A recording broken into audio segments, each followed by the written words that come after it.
Hi everyone, it's Evelyn with Evelyn's Crafty Chalk. Hey, thanks for stopping by. So I needed a little chalk therapy, and so today I'm going to be using some ink and this tea towel along with this transfer that says Spilling the Tea since 1773, and it is so cute and perfect for the season.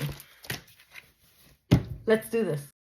Okay, the first thing I do is I put down my ink pad, and then I take my tea towel and I look for the spot where I want the design and I place it on there.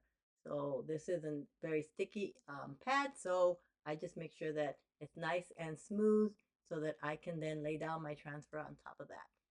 Once I have that, I just place my transfer right on top. No need to fuzz, because when you're using fabrics, you do not need to fuzz your transfer.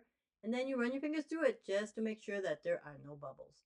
Once I've done that, I'm going to start inking. So I'm going to start with some blue ink, and this one's Cadet, but any blue will do, or any color you'd like. It's really up to you what you want to use. And I spread it all over the ship. And I make sure I cover all the areas that I want in blue. Once I've done that, then I pick up the excess and put it back in the jar. And then I start working on the words, and I'm going to do those in a red ink. And so I'm using here Candy Apple, and I'm going to do that on the top as well as the bottom. Now these stencils or transfers from Chocolate Tour are sticky, and they are also reusable. So you can use these, just wash it in the sink, reuse it 10 to 12 times, and you can make all kinds of projects with them. So here I'm just using it on the textile. Okay, once I've done that, I'm going to use a little bit of shimmer gold for the stars. And once I've done doing all of that, then I'm going to go ahead and pull up that transfer.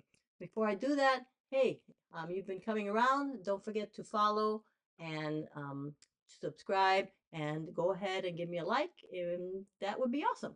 Okay, I will make sure my hands were clean, and then I'm going to pull that transfer up. And I think I missed a little spot there, so I'm going to go back and just go over it. That's why I lift it slow. And now that it's done, I pull that up, and it was almost ready. I think I missed a little bit of a star. So I'm going to lay that back down and just put a little bit more gold there. And there you have it. This is so cute. All right, so I'm going to dry this, and I'm just using one of my heat tools. You can use a blow dryer as well. And once it's nice and dry, I make sure that I take out that ink pad. You don't want to heat set that with that ink pad in there. It will melt. And then once I've done that, I'm going to take a little ironing mat, but you can use an iron board and with an iron as well. It just takes a little longer. It takes about 4 minutes for it to heat set. I'm going to use my heat set here. I'm going to do this for 30 seconds at 300, and I'm going to do it in the front. And then once I've done that, I'm going to turn it around and do it in the back. Now, hey, if you're wanting to try these products out, I will leave a cart link in the description or the comments with the supply list. Okay, let's take a peek of how this turned out. Lift that up, and I'm going to go ahead and fold it, and look at that. That is so cute. It's going to look great in the kitchen. What do you guys think? Let me know in the comments.